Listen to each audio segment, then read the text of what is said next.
আসসালামু আলাইকুম রহমতুল্লাহ। আজকে আপনাদেরকে খুবই সুন্দর একটি ঘটনা বর্ণনা করব। আমাদের সমাজে তো গালি এটা ভাষায় পরিণত হয়ে গেছে। আমরা মানুষকে ডাক দিই গালির মাধ্যমে, বন্ধু বান্ধবকে আমরা সম্বোধন করি গালির মাধ্যমে, কিন্তু আমরা জানি না যে এই একটা গালি দেওয়ার কারণে আমার কত বড় ক্ষতি হচ্ছে। হযরত আশরাফ আলী থানভী রহমাতুল্লাহ আলাই তিনি তার এক কিতাবের মধ্যে একটি ঘটনা বর্ণনা করেছেন যে কোনো এক গ্রামে একজন বখাটে লোক ছিল, যে মানুষকে শুধু অনর্থক গালিগালাজ করত। তো ওই গ্রামে একজন আল্লাহওয়ালা বুজুর্গ ছিল। আল্লাহওয়ালা বুজুর্গ ওই ব্যক্তির বাড়ির সামনে দিয়ে আসা যাওয়া করত।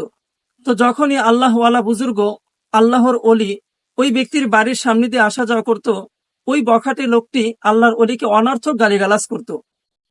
এবং এখানে মজার একটি কথা হলো যে যখনই ওই ব্যক্তি আল্লাহর অলিকে গালি দিত, আল্লাহর অলি তাকে প্রতিটা গালির বিনিময়ে টাকা দান করত। তো এভাবে কিছুদিন চলার পর ওই বখাটে ব্যক্তি মনে করলো যে আমি এই ব্যক্তিকে প্রতিদিন গালি দিই আর সে গালির বিনিময়ে আমাকে টাকা দেয়, লোকটা কতই না ভালো। আমি যদি তাকে গালি দেওয়া বন্ধ করে দেই, মনে হয় সে আমাকে আরো অনেক বেশি টাকা দেবে। তো এই ভেবে সে আর গালি দিল না, সে গালি দেওয়া বন্ধ করে দিল। যখনই সে গালি দেওয়া বন্ধ করে দিল, আল্লাহর অলি তাকে আর টাকা দেয় না। তো একদিন ওই বখাটে ব্যক্তি আল্লাহর অলির কাছে গিয়ে বলল যে আপনাকে আমি আগে যখন গালি দিতাম আপনি গালির বিনিময়ে আমাকে টাকা দিতেন, কিন্তু এখন কি জন্য আমাকে টাকা দেন না? আমি তো ভেবেছিলাম যে গালি বন্ধ করে দিলে হয়তো আপনি আমাকে বেশি টাকা দিবেন। তো আল্লাহর অলি বলল যে আগে আমি তোমাকে টাকা দিতাম এই জন্য যে তোমার দ্বারা আমার একটি ফায়দা হতো, আমার বড় একটি উপকার হতো। তো ওই ব্যক্তি বলল যে কেমন উপকার করতাম যার বিনিময়ে আপনি আমাকে টাকা দিতেন? আল্লাহর অলি বলে যে যখন তুমি আমাকে গালি দিতে, তোমার প্রত্যেকটা গালির বিনিময়ে তোমার আমলনামা থেকে একটি নেক আমল আমার আমলনামায় দেওয়া হতো, এবং আমার আমলনামা থেকে একটি গুনাহ তোমার আমলনামায় দেওয়া হতো। তো বন্ধুরা, যখন আল্লাহর অলি ওই ব্যক্তিকে এই কথা বলল, ওই ব্যক্তি এর পরদিন থেকে আর কখনো কাউকে গালি দেয়নি।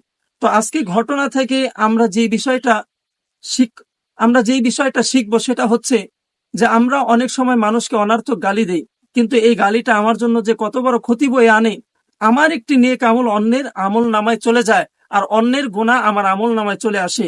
এই জন্য এখন থেকে হুঁশিয়ার হয়ে যান, আর এখন থেকে নিয়ত করেন যে আর কোনোদিনও ভবিষ্যতে গালি দিব না। আল্লাহ রাসূল সাল্লাল্লাহু আলাইহি ওয়াসাল্লাম বলেছেন যে সিবাবুল মুসলিমি ফুসুকুন, একজন মুসলমানকে গালি দেওয়া হচ্ছে ফাসিকি, গালি দেওয়া হচ্ছে কবিরা গুনাহ। তো এই জন্য আজকে থেকেই গালিকে বর্জন করুন, গালিকে না বলুন। আল্লাহ তাআলা আমাদের সকলকে বুঝার তৌফিক দান করুন। আমিন।